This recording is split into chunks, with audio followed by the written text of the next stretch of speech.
Covid उपयुक्त व्यवहार के साथ, वरना मैं जब भी बोलता हूँ तो मास्क उतार के ही बोलता हूँ, लेकिन हम सब पूरी तरह सेफ्टी प्रिकॉशंस लेते हुए कैंपस प्लेसमेंट जरूर उठाएंगे। मैं अभी मैडम को भी यही बता रहा था कि क्योंकि जो सामने जो इसको हम ऑनलाइन करते तो शायद ना आप एक ठीक डिसीजन ले पाते, ना आप अपने व्यक्तित्व के साथ, अपने प्रस्तुति के साथ न्याय कर पाते, क्योंकि लिंक काम करे ना करे कोई भरोसा नहीं है। उसमें उस वक्त बैंडविड्थ कितना है, वाईफाई का स्ट्रेंथ कितना है, डेटा का स्ट्रेंथ कितना है, फ्लक्चुएट कर जाए तो आपको जो डिसीजन ले रहे हैं वो प्रत्यक्ष में जो होगा वो, और अभी एज सच कोई बड़ी पाबंदी आई भी नहीं है, लेकिन हम एहतियात के तौर पर हम लोग मैक्सिमम यही प्रयास कर रहे हैं कि आप कोविड को ध्यान में रखते हुए सोशल डिस्टेंसिंग, मास्किंग, सैनिटाइजेशन रखें। लेकिन वो कहते हैं ना कि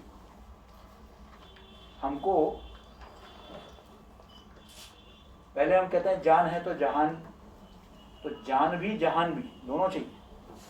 तो जान को तो बचाना है, लेकिन इस जहान में रहना भी है, इसमें सफल होना भी है। आपने पढ़ाई किया है, प्लेसमेंट भी जरूरी है।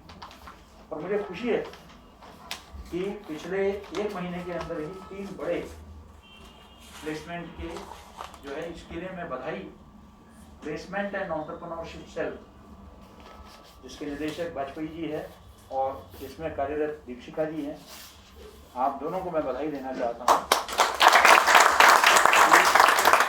बहुत ही सुंदर आयोजन हम लोग कर रहे हैं और जिसके तहत देश के बड़े जी मीडिया, उसके बाद प्रदेश के बड़े श्रीराम कम्युनिकेशन का, और ऐसा नहीं कि सिर्फ प्लेसमेंट हो रहा है, मतलब प्लेसमेंट कैंपस प्लेसमेंट के लिए आके इंटरव्यूज हो रहे हैं, लेकिन रिजल्ट भी आ रहे हैं।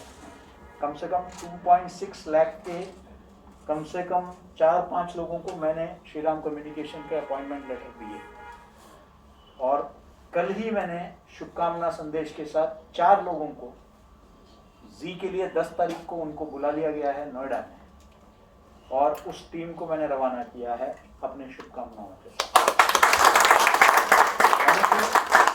हमारे विद्यार्थी बड़े बड़े मीडिया और अन्य घरानों के नज़र में वो जो उनसे पैमाना है, जो उनसे अपेक्षित है, उस पर खरे उतर रहे हैं।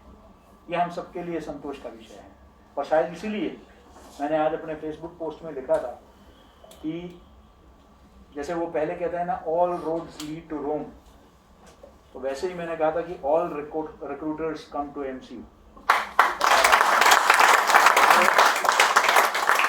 चाहे वो मीडिया हो या कंप्यूटर एजुकेशन हो या लाइब्रेरी साइंस हो या मैनेजमेंट हो, इन सभी क्षेत्रों में हमारे विद्यार्थी देश में आज बहुत प्रमुख संस्थाओं में बहुत महत्वपूर्ण पदों पर आज जो है कार्य कर रहे हैं, और ये हम सबके लिए गर्व का विषय है।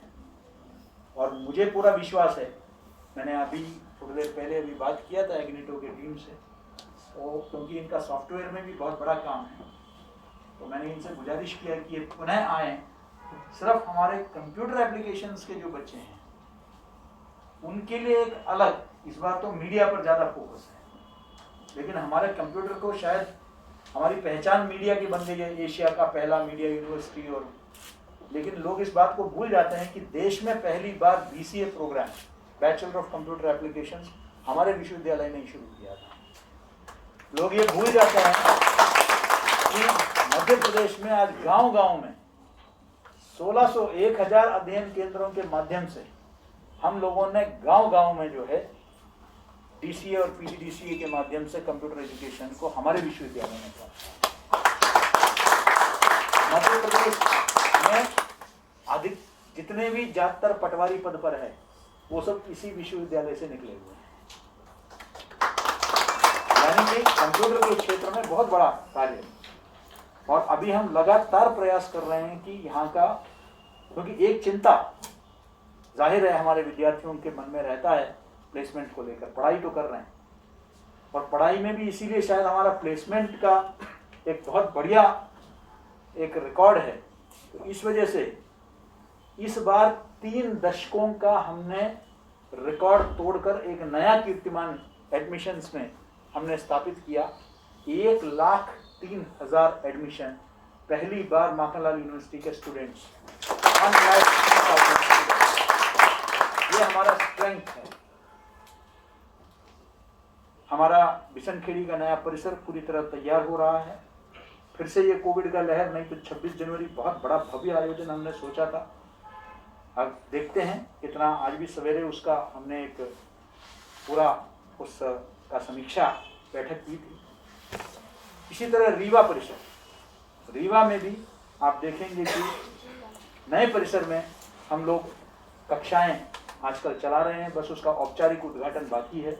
मैं आप लोगों से ये भी गुजारिश करूंगा कि रीवा, खंडवा और दतिया, इन तीनों जगह में भी हमारे अपने कैंपस हैं। मैं 1000 स्टडी सेंटर्स की बात नहीं कर रहा हूँ, हमारे अपने परिसर। तो आपको उस क्षेत्र में भी अगर, क्योंकि वो भी हमारे विद्यार्थी हैं, अगर उस क्षेत्र में भी अगर आपको आवश्यकता हो तो आप प्लीज़ हमें संपर्क करें। उस एरिया में भी हम कैंपस प्लेसमेंट्स अरेंज कराने के लिए इच्छुक हैं। और हम लगातार, मैंने जैसे कहा कि प्रयास करते जा रहे हैं। आने वाले दिनों में अगर ये थोड़ा स्थिति सामान्य होता तो अगले हफ्ते ही 1-2 और बड़े आपके यहाँ रिक्रूटमेंट का आ जाते हैं, लेकिन अब थोड़ा सा वो लोग भी संकोच कर रहे हैं। लेकिन इसके बावजूद हमने आज ये आयोजित किया। हम लगातार प्रयास कर रहे हैं।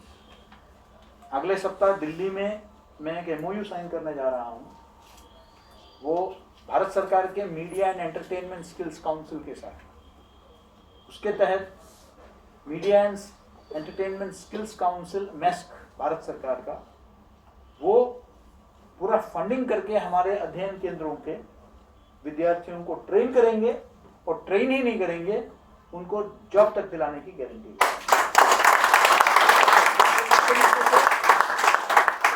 हमारा एडमिशन भी, प्लेसमेंट भी, और हम अपने स्टूडेंट्स को क्लासरूम टीचिंग तो अपनी जगह है, लेकिन क्लासरूम के साथ साथ हैंड्स ऑन प्रैक्टिस, देश के बेहतरीन मीडिया कर्मी इनको ट्रेन करते हैं। अभी भी 2 प्रदेश के बड़े संपादकों को हमने एडजंक्ट फैकल्टी में लिया है।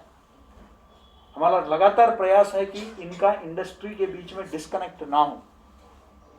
मैं आपको बताना चाहता हूं कि कोविड के पीक में जब मध्य प्रदेश में महा वैक्सीनेशन अभियान हुआ, तो दूर दराज के गांवों में, कस्बों में बैठे हमारे बच्चों ने माननीय मुख्यमंत्री जी के आह्वान पर 1 दिन के अंदर 200 वीडियोस तैयार किए।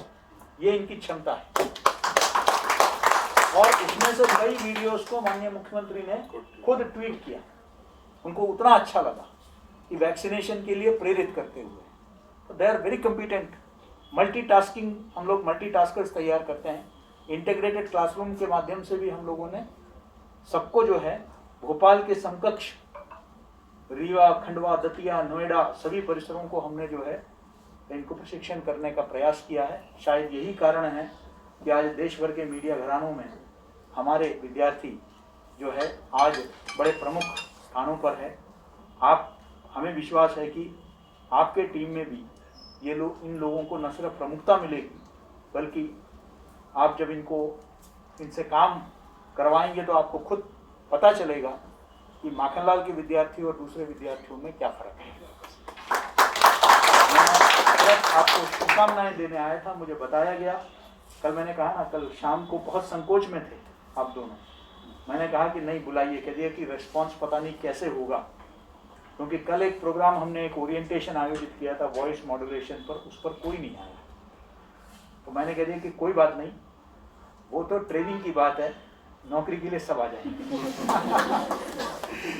और मेरा जो अनुमान है, मेरे 3 दशक का जो अनुभव है वो काम आया। और हमने जितना उम्मीद किया था उसका दुगना। दीपशिका जी से मैंने कल रात को पूछा, दीपशिका जी कितना उम्मीद है? हम तो एक एक चीज का जायजा लेते रहते हैं। सर 15-20, मुझे 15-20 तो नहीं नजर आ रहे हैं। खैर, जितना ज्यादा कोई भी रिक्रूटर यही कहेगा मोर द मेरियर, क्योंकि उनको टैलेंट का एक बड़ा पूल मिल जाएगा। तो जरूरी नहीं है अगर आप इस बार चयनित नहीं हुए तो आप जो है आपको किसी तरह का हीन भावना की आवश्यकता नहीं है। कंपनी का एक प्रोफाइल रिक्वायरमेंट होता है, उसमें कुछ लोग फिट होते हैं, कुछ लोग नहीं फिट होते हैं। हो सकता है वो किसी और कंपनी के लिए बने, किसी और बड़े रोल के लिए। इसलिए इसको निराशा की तरह नहीं, इसको एक अनुभव की तरह लेना है। हो गया तो अच्छी बात है, नहीं हुआ तो अनुभव हो गया कि क्या क्या देखा जाता है, क्या क्या पता किया जाता है, और तरीके से बेहतर बनाए, है ना। लेकिन because I believe one thing कि आप सब मेरे नजरों में तो you are second to none.